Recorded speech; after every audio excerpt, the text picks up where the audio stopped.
Get ready for the dictation on the count of 3, 2, 1, start.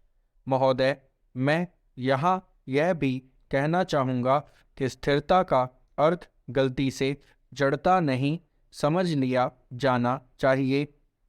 सुधारों के मूल में यह बात समझनी होती है कि परिवर्तन आवश्यक है।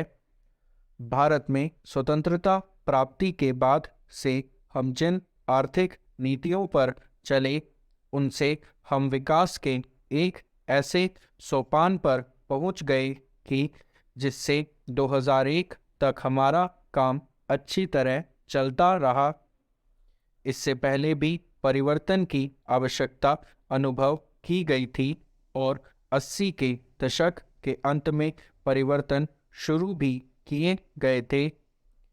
1990 से 91 के संकट से तो इस प्रक्रिया में तेजी आ गई।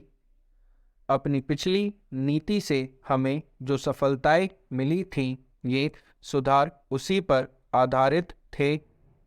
यदि हम 1991 में नियमों को दूर कर सकें और उदारीकरण को जारी कर सकें, तो इसका कारण यह था कि प्रधानमंत्री के बुद्धिमत्तापूर्ण मार्गदर्शन में स्वतंत्रता प्राप्ति के बाद से हमारी अर्थव्यवस्था के विभिन्न क्षेत्रों ने प्रगति करके एक आंतरिक शक्ति प्राप्त कर ली थी। उनका घोषणा पत्र पार्टी का 1991 का घोषणा पत्र इस बात का स्पष्ट और बिल्कुल सही द्योतक है कि क्या आने वाला है। कृषि में अपनी प्रगति के फलस्वरूप हम आत्मनिर्भर हो गए थे। हमारे उद्योग इतने मजबूत बन गए थे कि बाहर के विदेशी संपर्क को वे झेल सके।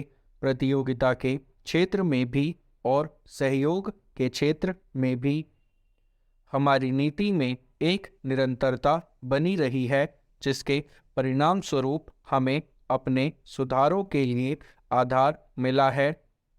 जो नई आवश्यकताएं आ रही थी और जो वास्तविकताएं सामने दिख पड़ रही थी, ये सुधार उन्हें देखते हुए किए गए थे। मुझे यह कहने में कोई संकोच नहीं कि भविष्य में भी हमारे सुधारों का सिलसिला इस बात पर निर्भर करेगा कि हमारे सामने कैसी घरेलू ज़रूरतें आ रही हैं। जैसे जैसे हम इन सुधारों पर चलते जाएंगे, तो जहाँ कहीं उनकी कमियां नज़र आएंगी, उन्हें दूर करने की चेष्टा की जाएगी। मैं सुधारों को बेहतर बनाने के लिए दिए गए सभी सुझावों का स्वागत करूंगा, चाहे वे आप सबसे मिलें, चाहे मेरे साथी राजनीतिक नेताओं से, चाहे व्यवसाय विशेषज्ञों से मिले, चाहे जनता से। और यह सब हमारी सुधारों की नीति के अनुरूप होगा और वास्तव में तो यह उस नीति को मजबूत बनाएगा। कभी उस नीति को परिशुद्ध करने पर जोर देकर और कभी उसमें मानव हित पर ध्यान देकर, और ये दोनों पहले दिन से ही हमारी नीति का एक भाग थे। इस संबंध में मैं हाल में उस वाद विवाद की चर्चा करना चाहूँगा जिसमें सुधारों की आलोचना की गई है। यह कहा गया है कि नई नीतियों से जनता के अपेक्षाकृत गरीब वर्गों को कोई लाभ नहीं हुआ। कॉलेज के दिनों में मैंने भी इस बात का अनुभव किया है कि दिन में एक बार खाना मिलने का क्या अर्थ होता है। इसलिए गरीबों के बारे में मेरी चिंता सचमुच वास्तविक है। महोदय, स्वतंत्रता प्राप्ति के बाद के सभी दशकों में सरकार ने गरीबी से जूझने की चेष्टा की है। इस समस्या पर अब तक काबू न पा सकने का एक महत्वपूर्ण कारण यह है कि हम वृद्धि और प्रगति की उस दर को प्राप्त नहीं कर सके जो पर्याप्त ऊंची हो। इस वृद्धि और प्रगति के जो लाभ पहुँचे हैं, उनमें समस्या हल नहीं हुई। इन सुधारों का उद्देश्य यह है कि हमारी वृद्धि की दर की रफ्तार त्वरित हो जाए, परंतु चूंकि वृद्धि के लाभ पहुंचने में काफ़ी समय लगता है, इसलिए मैंने यह फैसला किया कि केवल गांव के स्तर पर अलग से साधनों का एक पार्श्व टीका लगाया जाए, ताकि पहले के मुकाबले गांवों के गरीब लोगों के लिए रोजगार पैदा करने तथा उनकी शिक्षा, स्वास्थ्य और अन्य सामाजिक समस्याओं पर कहीं अधिक ध्यान दिया जा सके। इसे बाईपास मॉडल कहा जाने लगा है, जो गांवों में गरीबी के एक महत्वपूर्ण कारण पर ध्यान देता है, अर्थात वर्ष भर गांव में पूर्ण रोजगार का अभाव, जिसके फलस्वरूप रोजगार ढूंढने के लिए गांव वाले गांव छोड़कर शहरों की ओर जाने को विवश होते हैं। विश्व भर में आमतौर पर सुधारों के साथ मुद्रास्फीति आती है।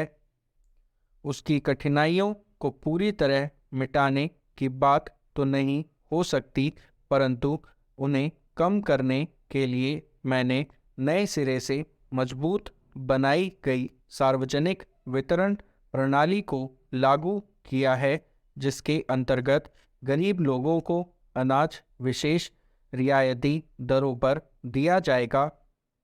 मुसीबत में पड़े कारखानों के मजदूरों की सुरक्षा के लिए राष्ट्रीय नवीकरण कोष शुरू किया गया है। मुद्रास्फीति को न्यूनतम करने का कोई भी प्रयास छोड़ा नहीं गया।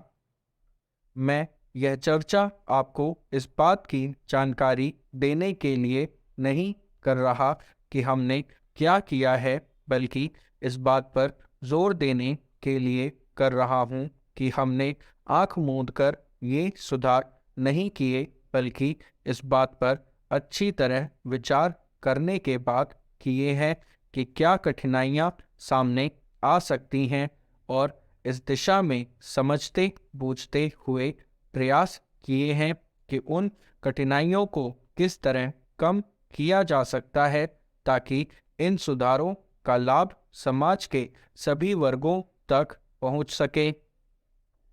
अंततः इन सुधारों की कसौटी यह होगी कि ये लाभ सभी तरफ पहुंचे हैं या नहीं। जब तक इन सुधारों का लाभ व्यापक रूप से न पहुंचे, मैंने जनता के उन वर्गों के हितों के लिए विशेष योजनाएं बनाई हैं जिन तक ये लाभ पहुंचने में समय लगता है। मेरे लिए वृद्धि की दर के आंकड़ों का कोई मतलब नहीं। मैंने तो शुरू से मानव हितों पर ध्यान दिया है, और इसी दिशा में हमने अपने प्रयास आगे बढ़ाए हैं। आज ज़रूरत इस बात की है कि हम बड़ी सावधानी पूर्वक यह देखें कि समय समय पर हमारे सामने क्या बाधाएं आ सकती हैं, और उनको तत्काल और प्रभावकारी ढंग से दूर करें।